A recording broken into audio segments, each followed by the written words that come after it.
Sziasztok! András vagyok, a Green Hey everyone, I'm András, the head of logistics here at Green Aqua. Today I'm building a 20-litre aquarium that proves small tanks can be just as dramatic as the big ones. We'll use just a few simple materials, wood, stone and imagination, to create something truly magical. Let's dive in and see what's possible in a nano aquarium.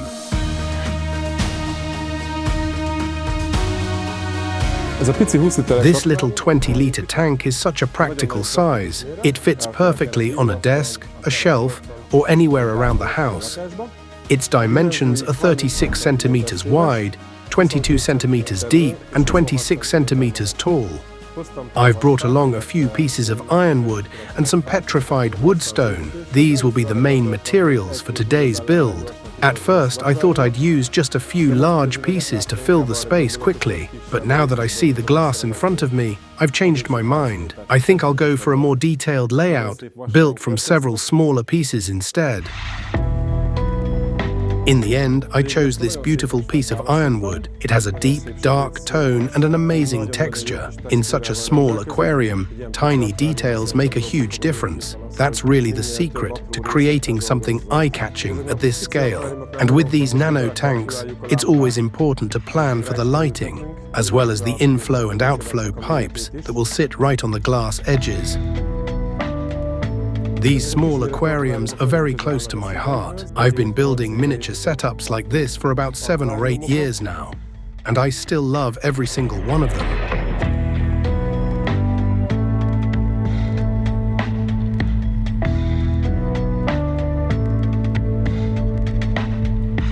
Later on, I'll also fill in this central area with smaller details.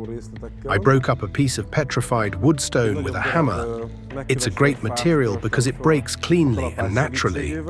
To keep the ironwood from floating, I'll need to glue it to a larger rock. That'll anchor the entire hardscape. I actually learned something from Tommy during the 650-litre build, not to make the rock surfaces too even.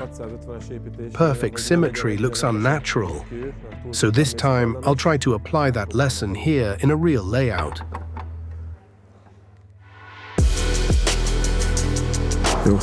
Alright, I think it's time to glue down the base structure. Once that's set, we can start adding all the finer details. Even in small aquariums, it really pays off to glue things securely. It saves you a lot of trouble later during maintenance, especially when you're brushing everything clean with a toothbrush and don't want the layout shifting around. Normally, I'd sprinkle some decorative sand over the glue to hide it, but this time I'm using RiverScape Fast Fusion compound. Its natural brown and grey tones blend perfectly with the hardscape. For the overall composition, I'm aiming to create a nice triangular shape, both from the front and from the sides. At the same time, I want it to look like the entire layout was carved from a single piece of wood. Of course, finding the perfect branch is never easy, so even in this tiny tank, I'll probably end up using 9 or 10 smaller pieces to build that final look I'm after. That's why I always recommend buying at least 1.5 to 2 times more hardscape material than you think you'll need. That way, you can handpick the best pieces, and whatever's left will be perfect for your next aquarium, or even a small terrarium project.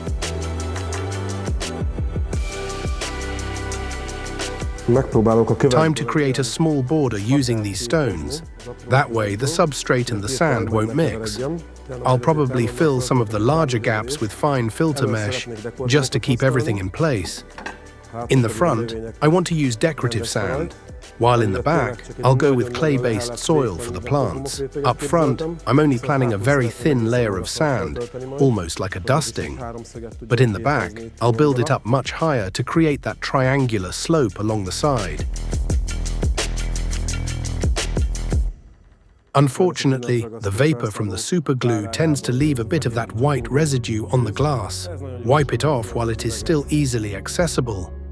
Now that the main elements are in place, it's time to add the finer details. I've got some smaller stones here, plus a few tiny branches to fill the gaps. I even brought some very thin vine-like twigs for those delicate accents. This part is always like a little game. Sometimes a piece fits perfectly, sometimes not at all. Aquascaping is really about patience, finding that perfect spot for each detail. But this one feels like it was made for that space. Let's try to create as many layers as possible within this small 12 to 13 centimeter depth, ideally 4 or 5 layers of wood. If your eye can wander through those layers, discovering new details every time, that's when Scape really comes to life. The smaller the piece, the harder it is to glue. So I've definitely created a little challenge for myself here, because after these branches come the really fine vines. And honestly, I'm not quite sure yet how I'm going to attach them. There are a lot of small gaps and cavities inside now, so I'll fill them with fine filter mesh. At first, it looks bright white, but don't worry, it'll blend in and darken within a week or two. Later, the plants will hide it completely anyway. The mesh also helps keep the soil from sliding forward, a small trick that makes a big difference over time. Now I'll add the decorative sand in the front, mix in some small stones, and then continue gluing the wood. I always like to build from the front toward the back. It helps maintain balance and perspective. For this scape, I chose a darker sand. It blends beautifully with the petrified wood stone and ironwood, giving a more natural look. I really love this smaller ADA packaging. Since I build a lot of nano aquariums, there's no need to buy large 2-kilo bags. Even this tiny 250 milliliter pack is more than enough for a tank like this. I like to start by laying down the sand first.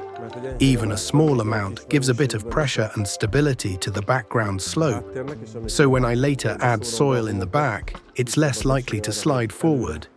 And as you can see, I've only used about half the packet. Perfect for future touch-ups. Now it's time for the little details.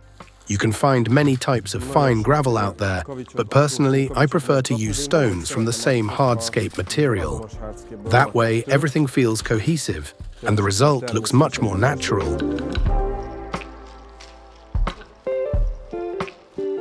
Now it's time for the finer details. I've got 2 new types of wood here. One's a bit thinner, while the other has thicker root sections, similar in texture to the main ironwood. I really like how these have those twisted, gnarled shapes, perfect for wrapping naturally around the main branches. I've already chopped a few smaller pieces in advance. Let's see how we can glue these tiny parts in place. As always, I'll work from the larger pieces down to the smaller ones. The colors differ slightly for now, but once they're underwater, they'll blend together beautifully. These fine branches often stick naturally even without glue, but I'll still add just a tiny drop to make sure they hold. Compared to the size of this aquarium, I'm actually using quite a lot of ironwood. That means we'll definitely need to add some Purigen to the filter. It helps remove the yellowish tint that the wood releases at first. During the first week, we'll change water every single day. That's our standard routine here in the Green Aqua gallery. By the second week, we'll switch to every other day. In the third week, about twice a week is usually enough. And by the end of week 4, we'll settle into the classic long-term maintenance rhythm, a 30 to 35% water change once a week. At home, don't hesitate to do more frequent changes early on, especially if you're using an active clay-based substrate. It really helps the tank stabilize faster.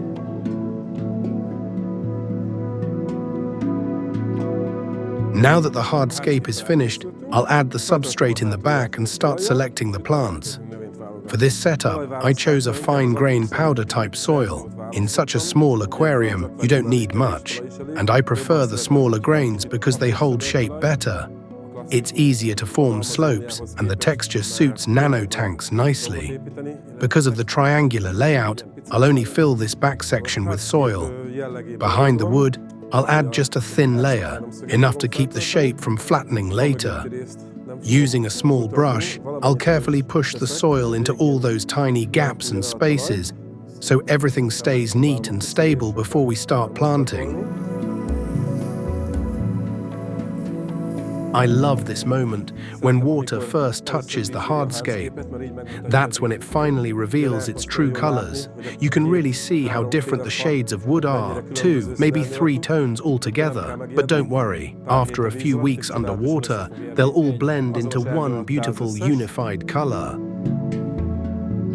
As a first step, I thought I would fill this triangle, which I filled with Adia soil, with 2 types of grass, Eleocharis pusilla mini and Littorella uniflora.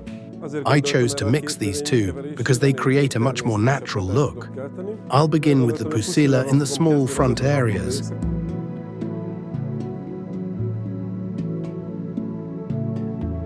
Then transition toward the back with Littorella, letting the 2 gradually blend together. I'll plant a bit denser than usual this time. A thick start helps prevent algae in the early stages. Now that the front area is carpeted, I want to add an extra plant layer next to the hardscape. I think Microsorum terapus trident will fit beautifully here. It's delicate enough to soften the transition between the white background and the wood. I really love the long, slender leaves of this plant.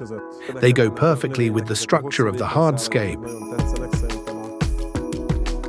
For the middle area, attached to the roots and wood, I'll use 2 types of Anubias, Nano Bonsai and Mini Coin. To attach them, I'll use gel-type superglue. It's simple and precise. I wouldn't go for any larger leaf size here.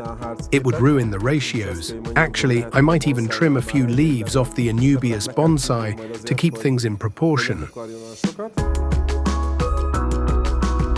For the lower section, among the fine details and smaller stones, I'll use the tiny mini coin. It creates a smooth transition between the larger and smaller plants, and as a bonus, it nicely hides the fine filter mesh we added earlier. I'll tear off this one plant into lots of small pieces and spread them out.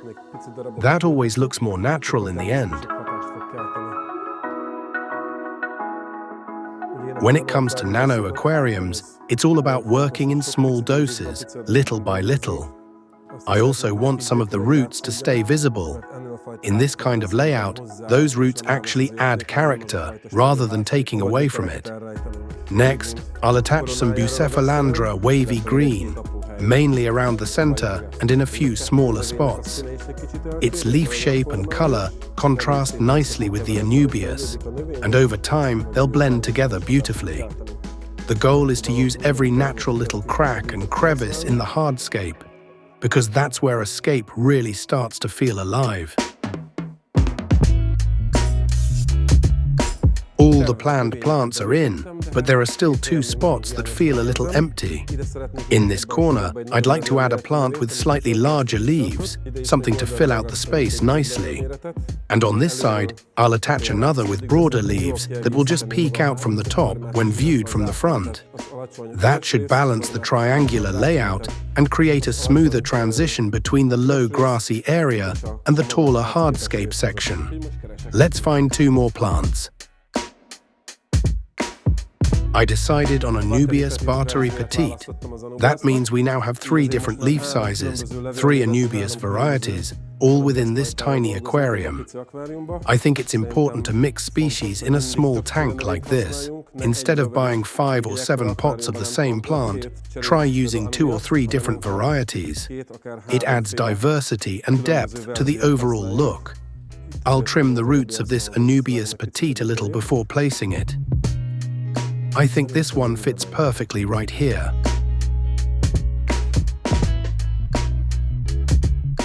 And now for the final touch, a bit of moss. I took this from that wood-themed aquarium. It has a really beautiful texture. I chose a low-growing type, though it's not my personal favorite. I'll mainly use it to cover the areas where we used glue. And of course, moss is always present in nature, so it never feels out of place in an aquascape. And that's it. The planting is done.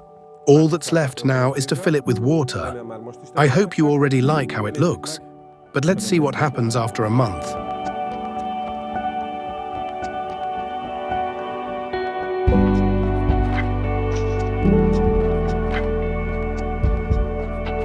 Itt vagyunk újra. We are back about 4 weeks after setting up this aquarium.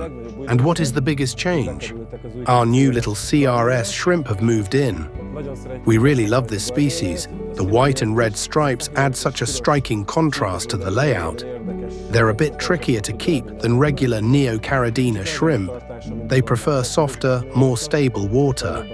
For shrimp like these, I always recommend waiting at least 4 to 4.5 weeks before adding them. A little longer than with tap water Neocaridinas, which can usually go in after 2 to 3 weeks.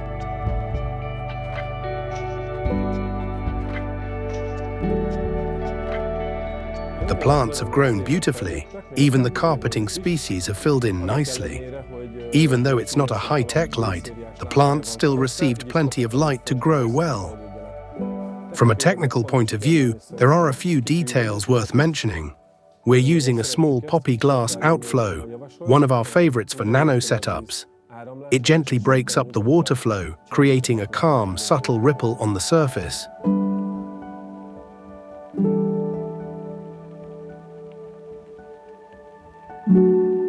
For CO2, we've used a simple SodaStream system, which starts about an hour before the lights come on. That timing keeps algae under control and helps the plants grow strong and healthy. I'm still looking forward to seeing the Anubias develop over the next few weeks. Once they put out more leaves, they'll cover the wood even better and make the whole layout feel more complete.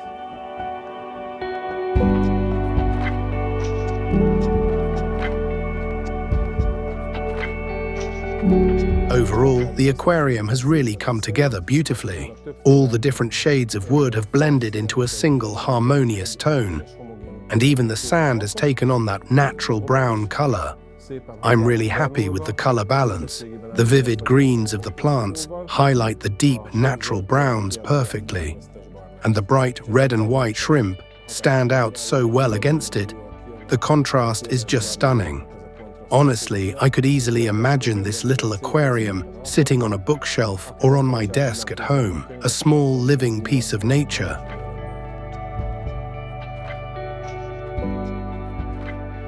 If you'd like to see another nano tank build like this one, click right here. See you next time. Sziasztok!